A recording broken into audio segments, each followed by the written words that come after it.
Welcome, everybody, to One Stage at a Time, the podcast where we're playing through video games one stage at a time, not skipping a single level, or in this case, area. We're playing through Castlevania Symphony of the Night, which doesn't have levels per se, but they do have distinct areas, and this time we are playing through the Outer Wall. I am Aaron Neeson. I'm joined, as always, by Andy Prim. Hello, Andy. Hello, Aaron. And we are joined by Sam Ingersoll. Hello, Sam. Hello, Aaron. Gentlemen, let's talk about Castlevania. So, Sam, you told me last time that you were going to start putting in your background the most interesting or your favorite enemy that we faced or the most annoying enemy. But I see your Zoom background is Alucard.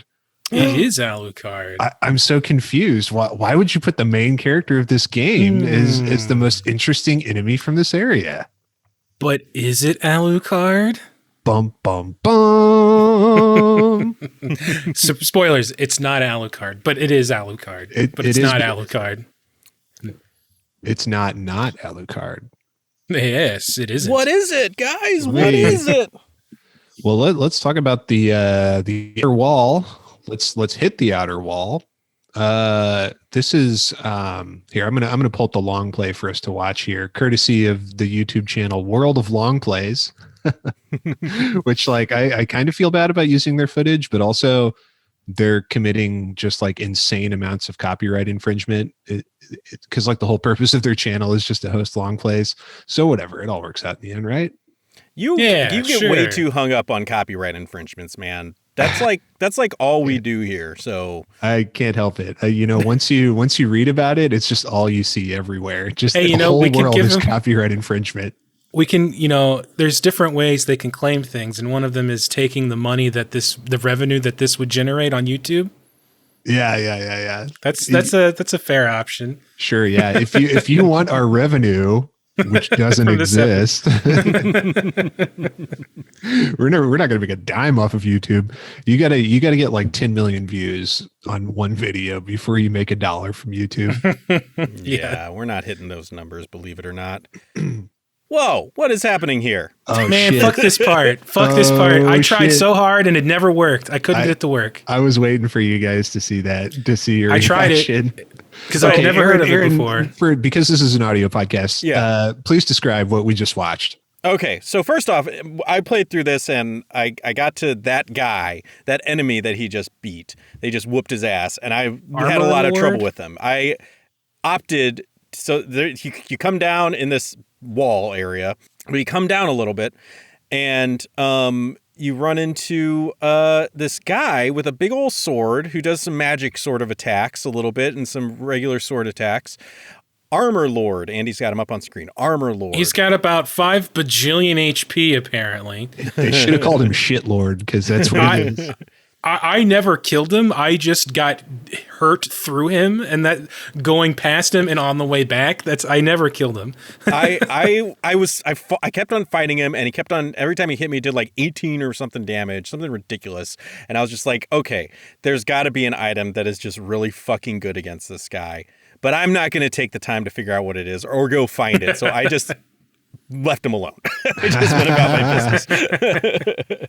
Well, the problem is, as we look on his enemy description here, he's a heavily armored undead warrior, just a big fuck you purple guy, a big knight in this purple armor, big plate armor, full helmet and everything, with even a jaunty like orange feather coming out of it, and just a big fuck off sword.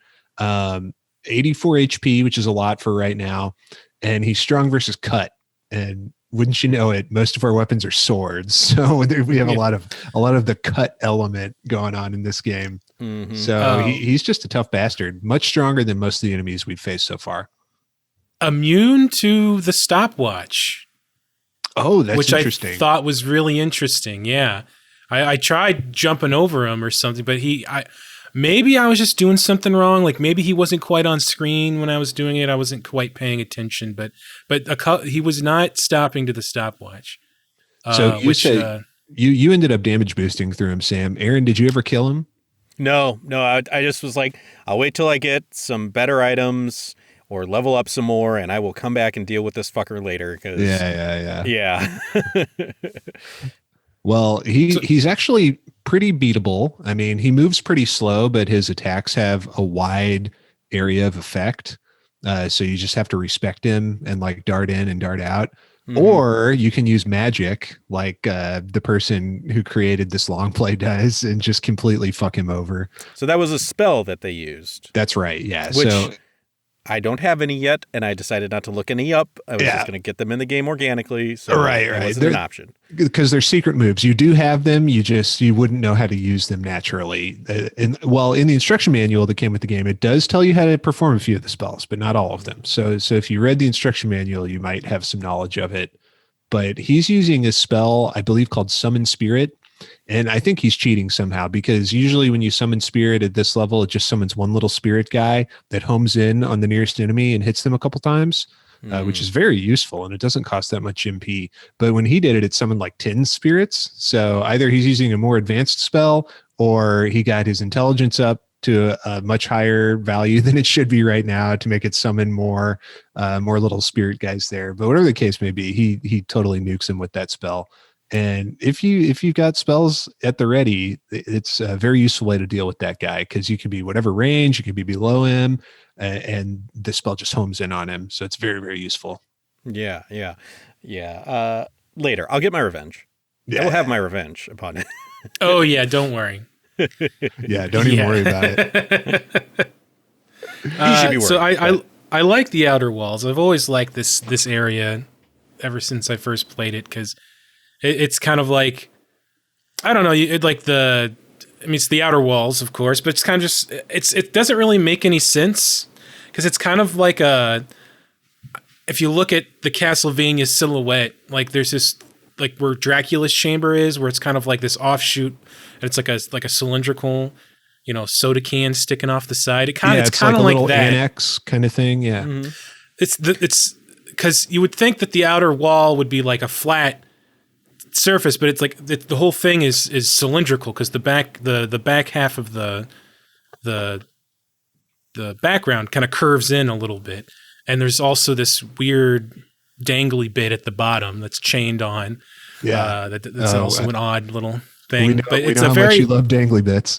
Yeah, it's very it's like the opposite of the marble gallery, which was like really long hallways. This is very vertical and short.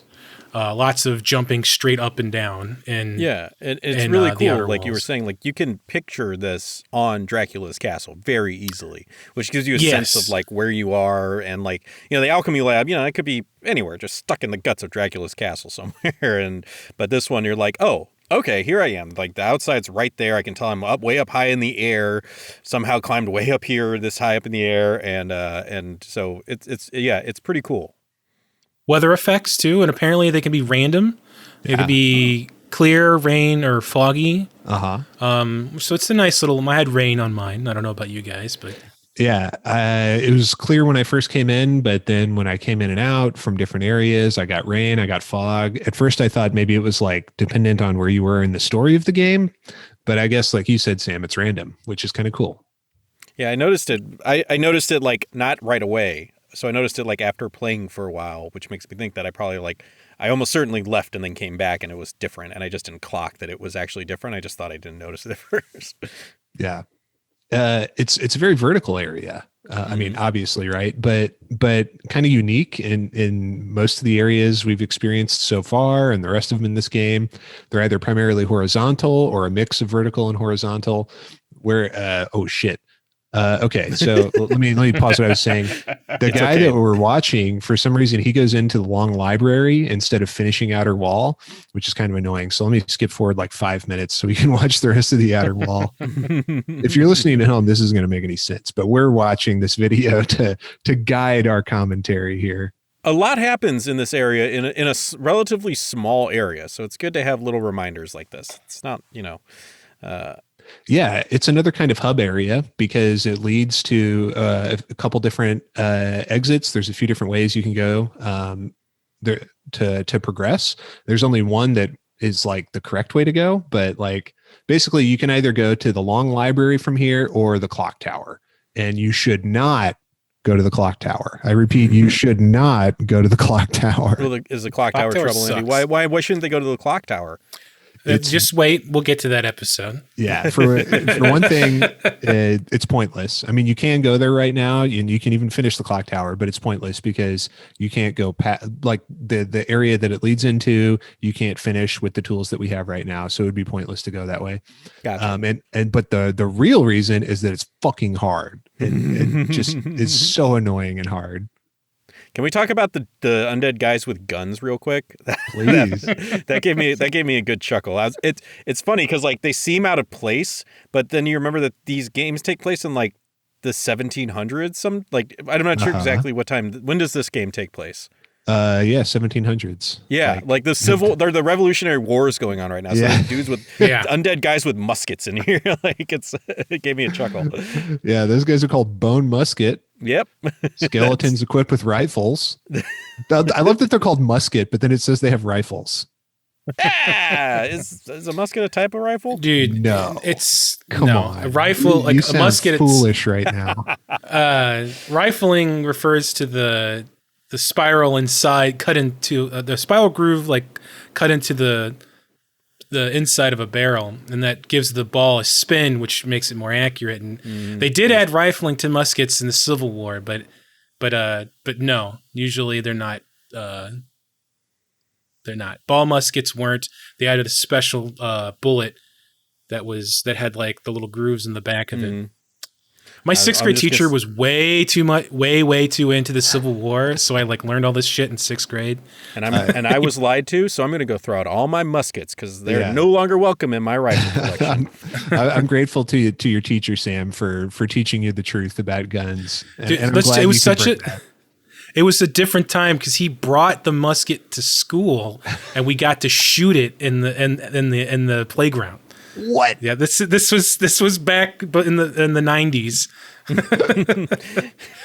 long ago. They're just finding musket balls embedded in the wall of your school. Well, we didn't shoot. We just shot the gunpowder. So like you put in the gunpowder and you ramrod it in, and then you put in the ball on top of it, and it pushes it. It's basically like a cannon, just a tiny cannon that you hold in your arms. And I mean, like muskets can't actually hurt anyone. Right? Like we all know that muskets are just like, they're just like intimidation factor. They can't actually hurt you. You'll be fine. Let me tell you something about muskets. They can hurt you. Have you ever seen the movie like if The you hit Patriot? Somebody with them like a club, they can hurt you. But if you shoot them, but here's the thing. You can hurt someone with one, but you probably won't because they're wildly inaccurate. Yeah. You gotta be within like 5 feet. Otherwise, if you can put the barrel right up against their chest, then they're in trouble. Otherwise, they're good. Yeah.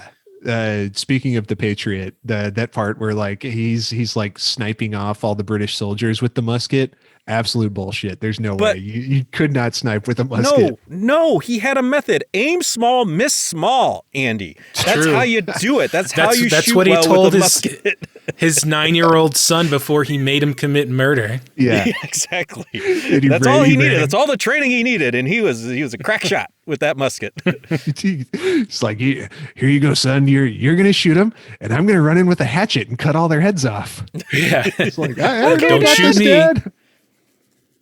Yeah, that movie's tight though. I like that movie. I mean, it's stupid and jingoistic and makes no sense and is ahistorical, but none of that matters because it's also cool and tight. Listen. I, looking at it now, hilariously patriotic. Yeah, like it was. When did that movie come out? Like right around 9/11, right? Didn't it close to 9/11? Right after 9/11? I guess so. Like within that, like 10 years, where everyone was like, after, you know. Everyone was like American flag and like we're fucking America, you know? Yeah. Because there's these great, I just watched it again recently. There's these long like scenes where the camera slowly pans in to someone saying some real hokey patriotic shit. And it's all over the movie. It's hilarious. It's so, just watch, if you haven't seen it in a while, watch it again. It's so funny. Mel Gibson's it doesn't hold up. Boy, right? What's that? I don't know. Mel Gibson has to be a proud boy, right? It's hard to tell with that. I don't know. I think it was of the time. Like, you know, he was probably very proud, you know, then. I don't know if that's really how he feels now. It's borderline satirical, like unintentionally. Just watch it, trust me. Like it's hilarious. Again, like if it's been a while. Listeners, if you haven't seen this, then get your America flag out, and you fucking have a great grand old time. Check It doesn't out the come off as cinematic genuine. masterwork. You know, I it hope you doesn't don't come have any off British like, ancestors. it doesn't make me swell with patriotism. It makes me laugh with guffaws in my tummy tum. Did you know that Jason Isaacs' character is a real guy? I bet he was real honorable in real life too. I bet he was like a Bannister good dude. Tavington or Tarleton or something like that. His first name was Bannister though, which is cool. But no, he was a real guy. Did not perish in the American Revolutionary War, unlike it as is depicted in the events of the movie. But he was known for cruelty, I think, but not to the extent that fucking Jason Isaacs is. Not Die Hard-esque bad guyisms. Yeah. But there's a statue of him back in England in like the town where he's from. So there you go. Mel Gibson erasing the history of proud English patriot Bannister Tarleton or whatever his name is. I don't really remember. Yeah. But yeah, so the gun guys were a joke, you know, funny, but a joke. Lots of like, it seems like a lot of the Dracula military types are kind of in the outer wall. You know, we've got like a sword lord. Is that the guy at the top? I'm just guessing. I know there's like a armor lord, an axe something. Yeah, the sword knight, lord I think. The sword lord is the lesser version of the armor lord. So he does a lot of the same moves, but he's a lot easier to kill. And then there is an axe knight, which is we've seen them before, but this is like an upgraded version of it. And what else? We see skeleton ape. There's a skeleton ape. Yeah. Can we talk about oh wow, it is. Oh, I didn't even notice that when playing through that he's a Donkey Kong. That's great. My most hated enemy now, the Medusaheads. Oh, yep. Okay. So, I cannot stand those little fucks. Yep, we have met the Medusa head. At first, I was like, I was hitting them no problem. I was like, bam, bam, bam, bam, bam, bam, bam, and like they weren't bothering me. And then I got out of sync, and I was just getting knocked around by them left and right, and it was really, really annoying. What are the other ones called? If these are Medusa heads, there's the golden ones. Because aren't the golden ones? Aren't they the one that cause petrification? Yeah, they're the ones that'll stone you, and I think they're just Medusa heads, but it's just that sometimes a gold one will spawn, and that one will stone you. And, very annoying. Very annoying now, but more annoying later in the clock tower. They're part of why the clock tower sucks so bad. Mm-hmm. It's but very not the bad. entire reason. Well, so fuck the clock tower. We don't need to talk about that just yet. We'll have to deal with that trauma soon enough, but not for several episodes. So the outer wall is the first meeting with the Medusa head, but they're not as annoying here as they could be. But there are some other interesting things. There's a boss in this area, the doppelgänger. So let me see if I can find his part of the video here. But Sam, you put the doppelganger as your background there. Are you a fan of Mr. Doppelganger? It's interesting, you know, it's such a trope around this time, you know, Shadow Link. Oh wait, shit. Before we talk about that, we should jump back because I just remembered. Yeah, we never talked about this thing at the beginning. Yeah, we never talked about that. Yeah, so we fought I forget. God, we got so distracted. We fought the Armor Lord, and then what comes after the Armor Lord? So it's just a room. It's an empty room. You can break the back wall, get a pot roast. Now, I didn't know about this. I saw it says you can wait for 30 seconds in the hole you make, and a magic elevator will take you down to the floor below you, which normally you have to get the mist ability to go through the gate to get some items. I sat there for 2 minutes and nothing ever happened. So I'm not getting those items for a while now. Yeah.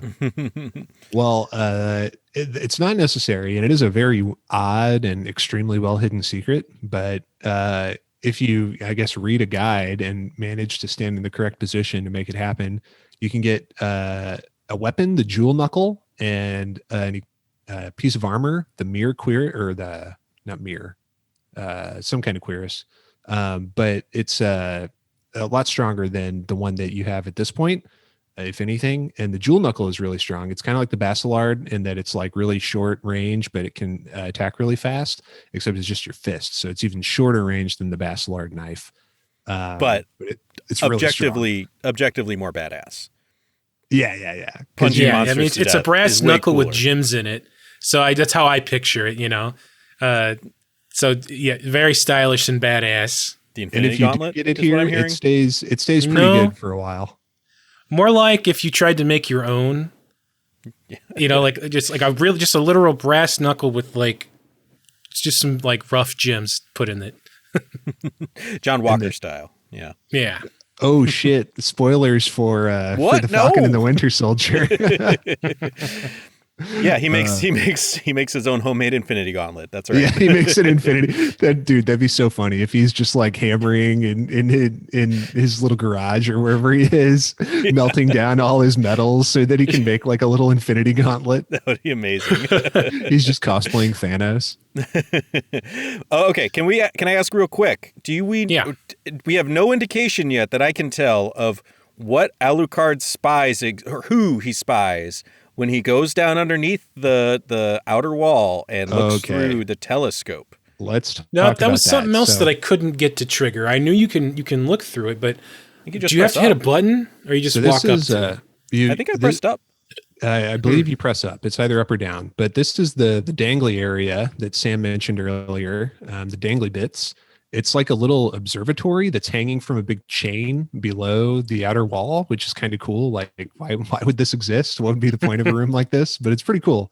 But there's nothing in here really, except a couple candles and some aesthetic stuff. But there's this telescope where if you interact with it, it zooms in and you see a man in a boat and some fish jump out of the water. And if you come back and look later, the man may or may not be there. Sometimes he's there, sometimes he's not. But this is the Ferryman. And the Ferryman, believe it or not, is a character from Castlevania lore. We can do like a little miniature lore corner here on the Ferryman if you want. There's not much to say. But he shows up in a few of the games. He first showed up, I believe, in Castlevania 2, where he took you to different areas. And depending on what items you had in your inventory or had equipped, he might take you to a different area. It had to do with some of the obtuse puzzles in that game, like getting to certain areas. You had to interact with the Ferryman in weird ways. And then he also shows up in Rondo of Blood, where it's kind of a similar thing, where to get to one of the secret exits, you need to do something specific with the Ferryman and, you know, ride back and forth and get some dialogue from him. He actually talks.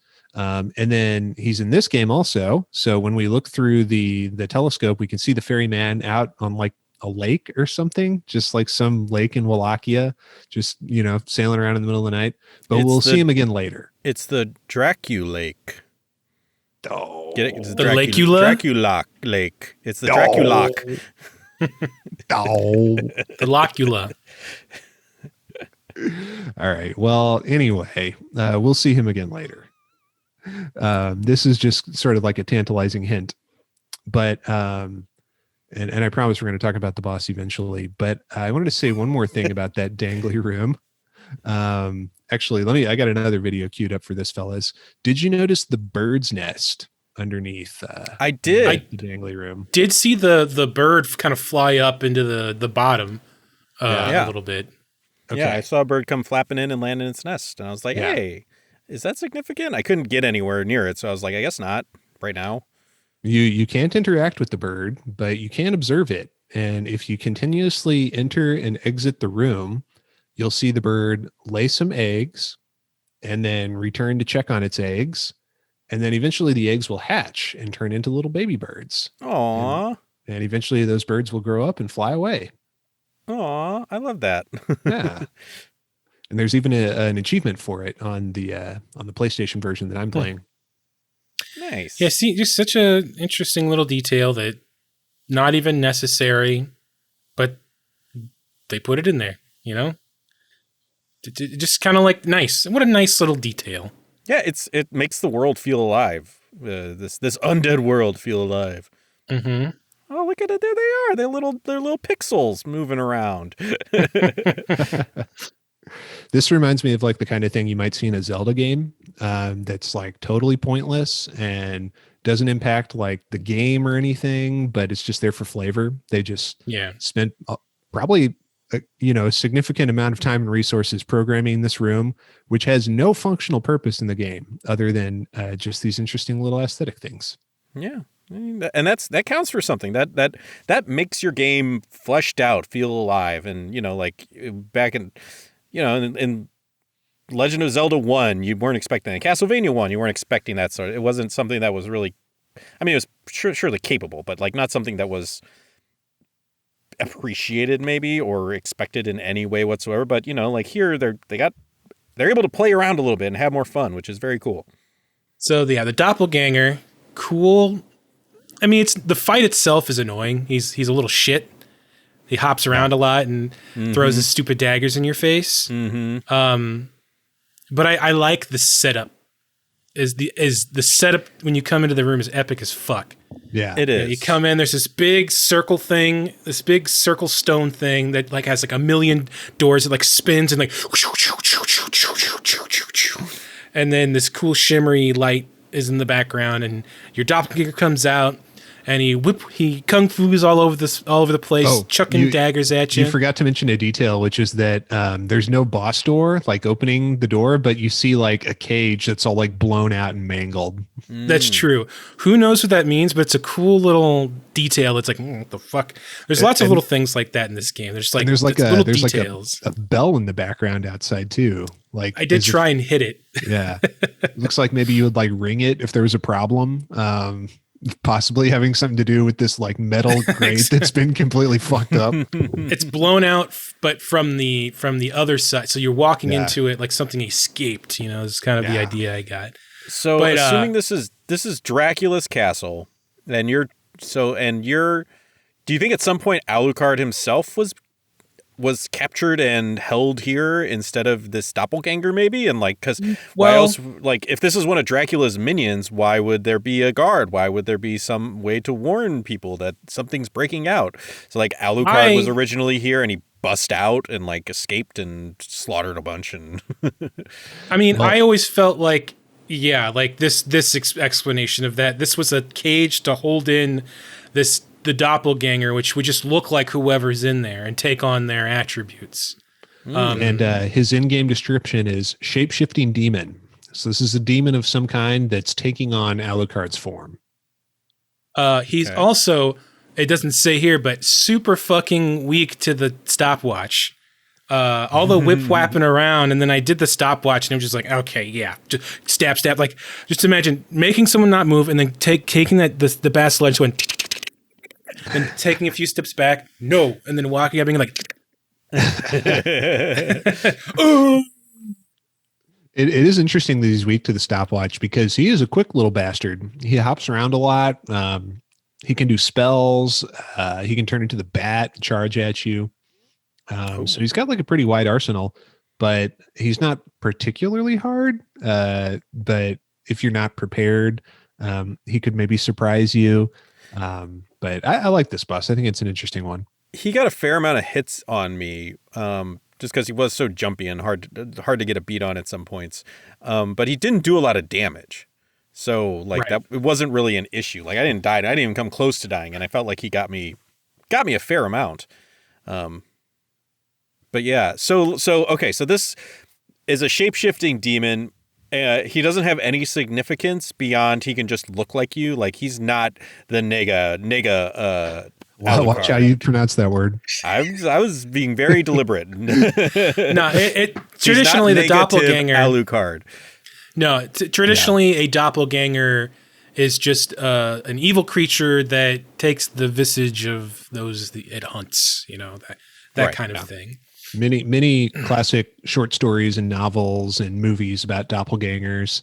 One of my favorite tropes in like a film or in a short story or something. I don't know. I just always find it really interesting when you don't really know why, but this doppelganger's appeared and it's somehow like a sinister version of the main character, or maybe the main character is the sinister version of the doppelganger. Who knows? Twist. Or like takes over your life and starts doing your life better. Yeah. Making you the crazy one, stuff like talented Mr. Ripley, you know. Oh man, stuff like that. Yeah, that's such a good movie, dude.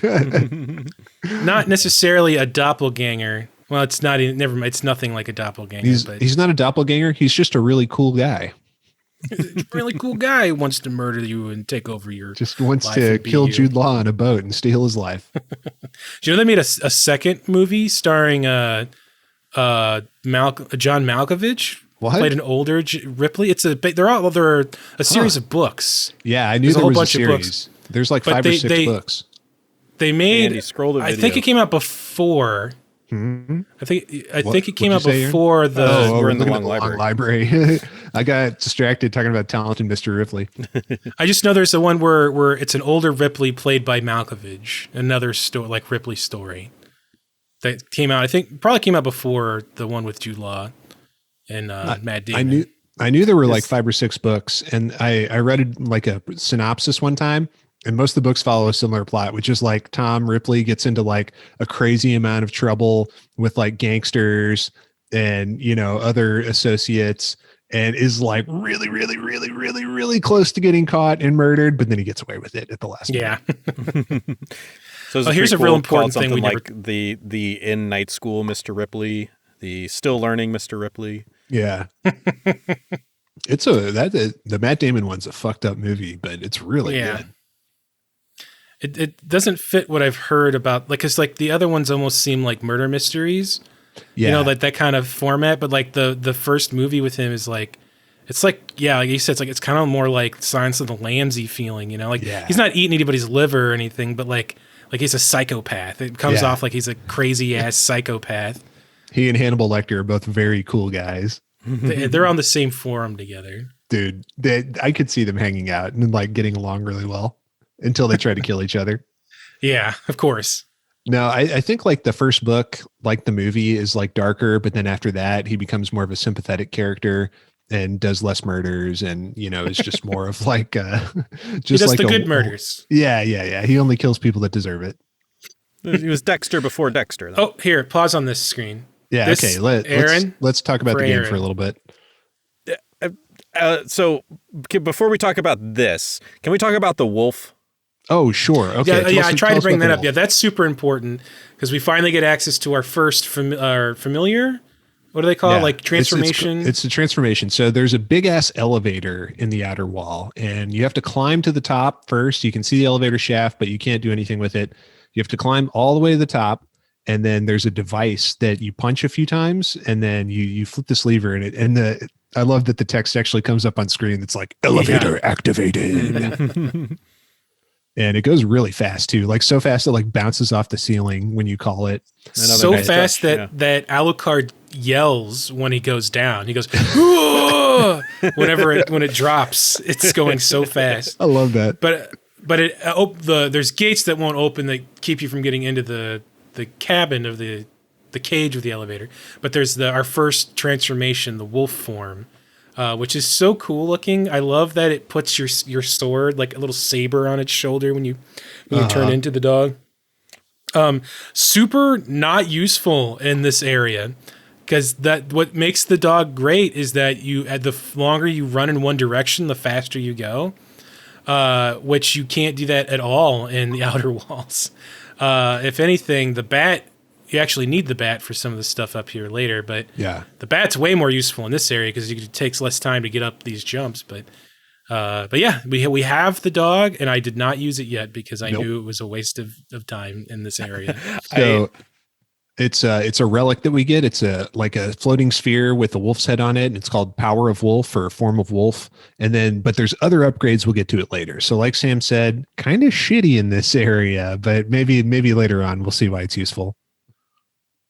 Yeah, I turned into him and I was like, okay, ow, and I get hit and I turn back into Alucard and turn into it again and it's like, okay, ow, but I was like, I was excited because I immediately was like, I tried to run and because he's this little quick little wolfy, 4-legged wolfy boy, and I was really excited that I could run.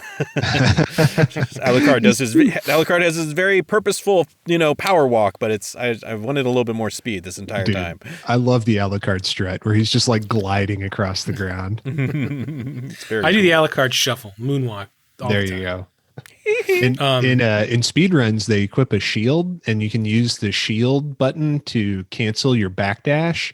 And so they just like alternate those in a specific rhythm, and you can dash even faster backwards. It looks really weird, but you can go really fast if you do that. I can't really figure out the rhythm, but if you watch a speed run, that's what they do. I wanted to mention about the wolf that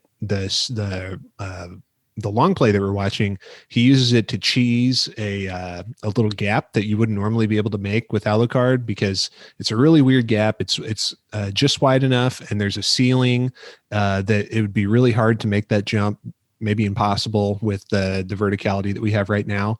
But with the wolf, your jump is just a little bit different because you're shorter, so the arc of it will go a little bit longer. So he uses the wolf to get over and break this vase that has a heart max up in it. And there's actually, I think, another vase like down below that's a similar thing. You can't jump over the gap to get to it yet, but later when we come back, we'll be able to open that up. But and see what items you can, because I actually did it. What? It's the one where it drops you back down to like the beginning of the area. If you jump just right, like you won't bonk your head and go straight down. You'll land on the other side. It took me 2 or 3 tries because I was like, I'm going to do this, goddammit. And I have save states, so I just kept reloading. There you go. But there was a life up there. There was in that little. All right, here, Aaron. Good to know. Here we are. This is the fast travel that you were asking about. Yes, I got to this room, the keyhole teleporter room with the weird cool people, aesthetic. I guess. Yeah, who knows, right? Yeah. Some Dracula shit. Yeah, that's what we call that. It's some Dracula shit. Well, there's like a lobster up top, and like they got tridents and stuff. I think this is a scorpion. You got your it's got its claws and it's like big old tail coming over the back. It looked to me that it was like going back underneath it. That's what. Well, you're wrong. It's a scorpion. Oh, okay, sure. And then there's like Sam said, 2 guys. I'm not sure if these are mer people. They definitely have tridents, but what's going on here? I definitely see a dick. They got a pee there. Yeah, they got some pee. Rated M for mature. Dude, they should have blurred this out for YouTube because there is some explicit stuff going on in this image. And look, they know it. Look how they're leaning against that keyhole. Yeah, they're very confident. Yeah, but so there is fast travel, but it's a 1-to-1 thing per keyhole. So this one will always come. Yeah, it'll always go to this place, right? Isn't that correct? Right now it will, because we've only found 2 keyholes. They do cycle them. Okay. They cycle, yeah. So we'll find 5 total eventually, and they just cycle clockwise between each other. So you can't select where you go, but you can tell which one you're at based on the symbol. So the scorpion was at the one in the outer wall. If you take it here, it takes you back to the entryway, which is one that has a horse head. And then you can open up a room using a switch that we couldn't get to the other side of it earlier because there was a wall there. But now we can hit the switch and open it up. So now we have a shortcut. So now we have this teleporter in the entryway that can go between here and the outer wall anytime we choose. Very nice. Yeah. And I really love that there's like all these rocks and shit on the ground. And then when you go through the keyhole, they kind of like suck up and get spit out on the other side where you travel through. It's a nice little effect. Yeah, I like that too. It's cool. It's a little clunky, like we're spoiled by fast travel today, but like the aesthetic of it is really cool. Like most things in this game. It really immerses you a little bit more than just saying here and going there. Yeah. Fast travel in games today kind of breaks my immersion a little bit. Like if I'm playing like Breath of the Wild or something, like part of the enjoyment of that game is just riding your horse, just walking, gliding, figuring out how to get to the next part. And if I have to go to the map and warp someplace, it just feels like, I don't know, that's cheating a little bit. Like it kind of breaks my immersion a little bit. If I'm having to travel all the way across the world, that's one thing. But like, you know, if it's not that far, it's like, well, maybe I'll just walk. I mean, that's the point of the game, right? Some of us don't have all day, Andy. Some of us have shit to do. Well, can't wait for Link to lumber across the fucking Great Plains of Hyrule. Yeah. Well, and even in like Ocarina of Time, how you're warping in that, your fast travel is playing the songs on your ocarina. Even that is like more, it feels like more connected to like the game and like the theme of like the game world than just clicking opening a menu. I it's convenient when I'm like, I'm here to game, but like when you want to like get sucked into a game, like I feel like that's why I enjoy this game so much, is that it's all, I'm not going through it. Like I'm not there, almost nothing besides like changing my equipment, like breaks the game, like breaks me out of the gameplay, which is kind of nice. It really pulls you in. Okay, let's see. I had a couple more notes that I wanted to talk about.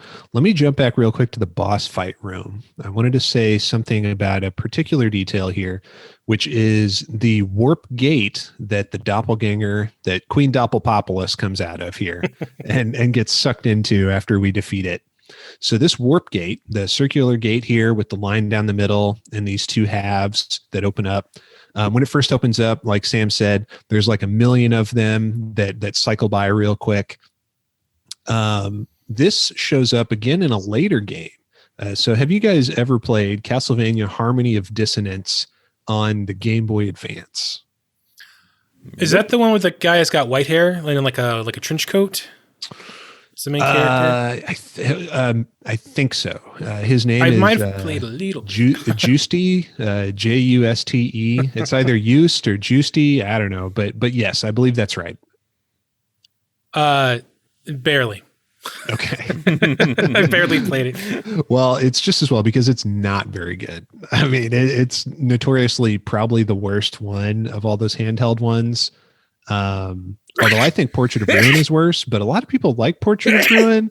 I don't really understand why. I think that game just stinks, but what are you going to do? People say it's good. So there you go, folks. But pretty much nobody likes Harmony of Dissonance.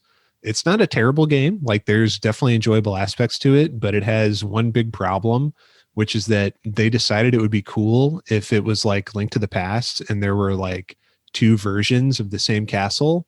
Not even an inverted one, but just like a light world and a dark world.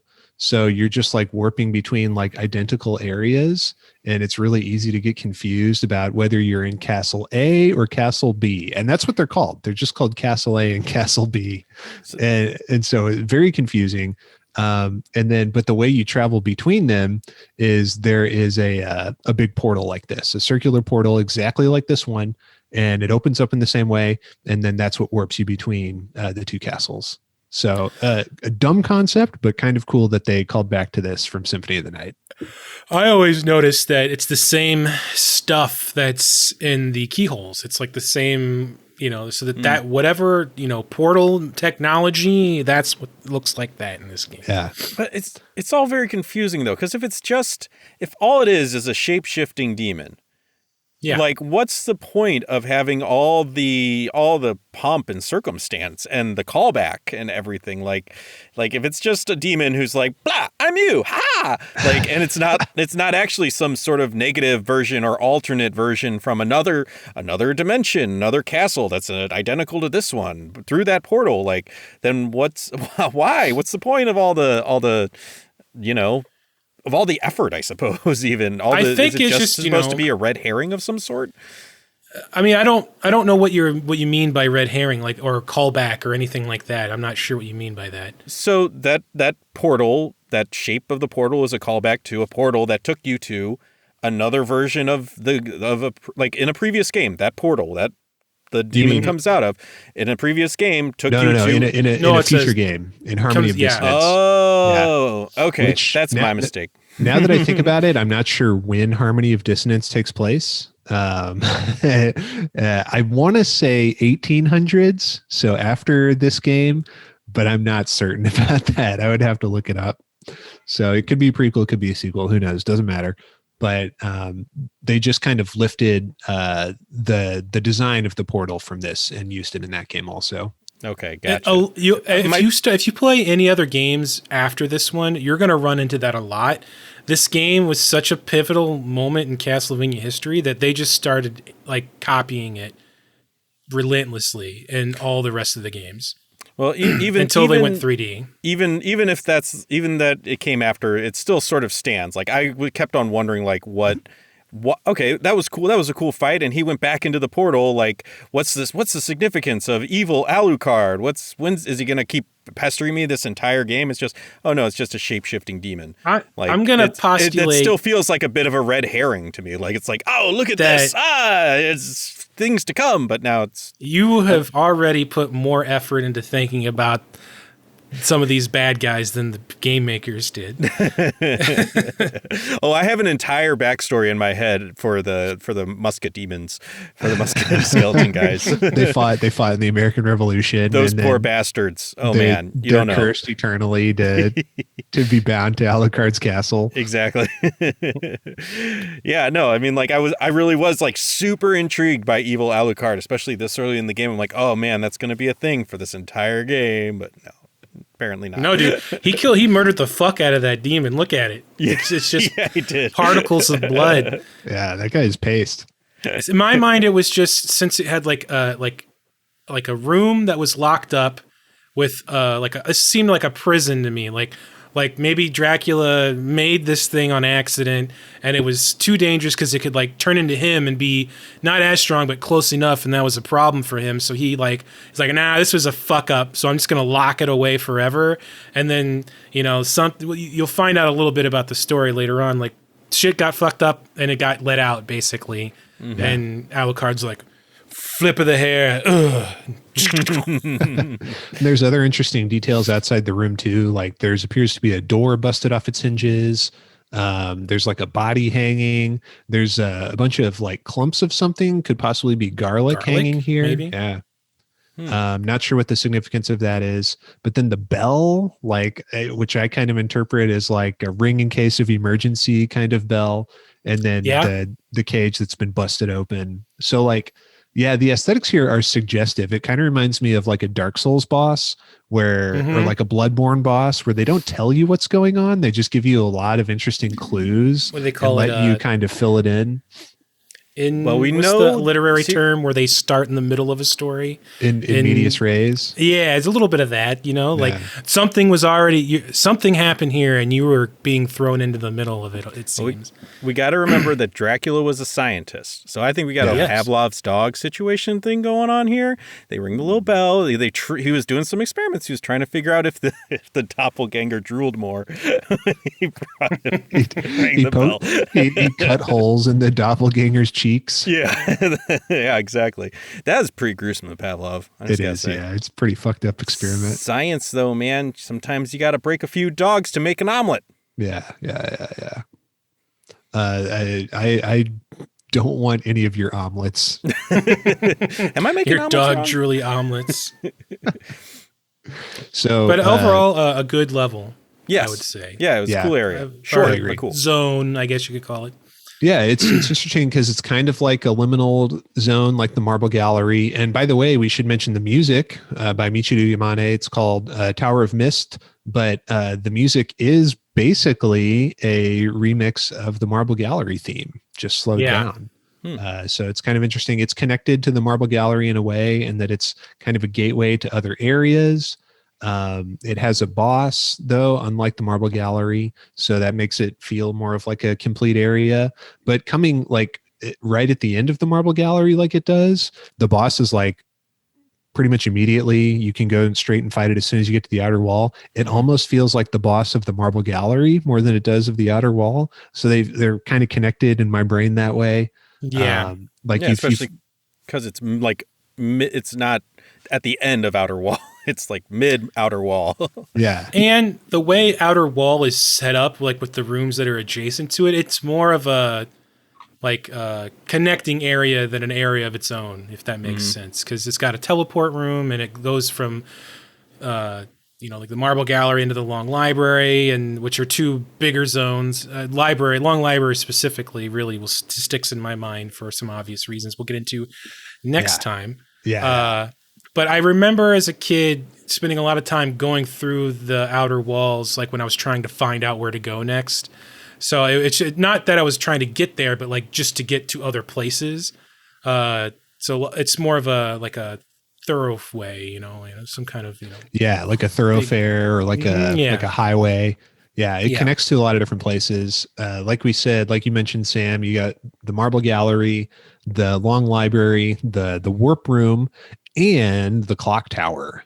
Yeah, we're not going to the Clock Tower yet because it's a nightmare and a hellhole, but we'll be there soon enough. And actually, I misremembered earlier. You can go into that area, you just can't finish it right now. There's like jumps that you can't make. So I lied earlier when I said you could finish it. You actually can't. You have to come back later. But you can go in there, and it's kind of cool if you do. But it's just kind of a tease. You have to back out, which is just as well. Let's see that. I think that's about it for the outer wall. We did get a new weapon here. Well, you could get the Jewel Knuckle and the Mir Cuirass if you do that little trick. But after you beat the doppelganger, you get the Gladius, a new sword. It's a new one-handed short sword, which is pretty good. I mean, it's an upgrade from whatever short sword you'd been using so far. Although I think the Basilard is still the better choice, but I kind of like to have the short sword in one hand and the Basilard in the other, so I can switch. But I don't know. Gladius is a pretty good weapon. What do you fellas think of the Gladius? Didn't like it. It's cool. It's a little bit faster than the short sword. It's stronger, but again, I'm still at the point where the Basilard is doing more damage just because it's so fast. I really want to try and get that Jewel Knuckle though, because I'm guessing it will be stronger, but still as fast, so it might replace that. Yeah. But the range is kind of bothering me, but we'll see. We'll see how long it lasts before I get a strong enough weapon that I don't need the speed anymore. The Jewel Knuckle is definitely strong for this point in the game. If you got it right now, you could probably use it for the next few areas, but then it would get outclassed. But if you got it right away, it would be really good for the next little while. Okay. I think that's about it for the outer wall there. Mm-hmm. Good stage. I mean, surprisingly good for being such like a small and transitional stage. There's a lot of interesting stuff going on. Yeah, I liked it a lot. I had a lot of fun playing through it. All right. So next time we're going to talk about the Long Library, and not the Clock Tower. I feel like I have to say that as many times as possible. Not the Clock Tower. We get it. You hate the Clock Tower. You hate clocks. We get it. And you'll hate them too soon. I think it may be possible to access it now if you did some weird technical shit, but like practically you're not supposed to. So don't is what I'm saying. Really, and we won't. You're supposed to have more verticality before you go there. And if you're playing along with us and you do it now, you're doing it wrong. Stop it. You're doing it wrong. Stop it. You're not going to have fun doing it early. Trust me. You're just not going to. So just wait. All right. Well, so anyway, that'll do it for the outer wall. Thanks for the memories, Queen Doppelpopolis. But we're going to leave it there. And we'll be back in about a week's time. So please look forward to that, folks. But before we go, Sam, my friend, what are your words of wisdom for our listeners at home? Fear the Clock Tower. Yes. It sounds like we're being like divas about this and exaggerating, but trust us, we're not. The Clock Tower is bad and not your friend. I'm going to go to the Clock Tower, guys. That's what I'm doing. As soon as we're done here, I'm going to go to the Clock Tower. And I'm going to beat it. You can go wherever you want to go. I'm just going to go in there and lay waste to the entire Clock Tower just to show you what's wrong. We're not saying you can't. Yeah, what we're saying is you will not have fun doing it. That's right. I'm going to have so much fun. I'm just going to be sitting there playing it, just smiling and just a big old boner. It's going to be great. First of all, that's weird. But second of all, it won't bother me a bit if you do. If you enjoy that, hey, knock yourself out, champ. Lots of people are masochists. Yeah. Don't kink shame me.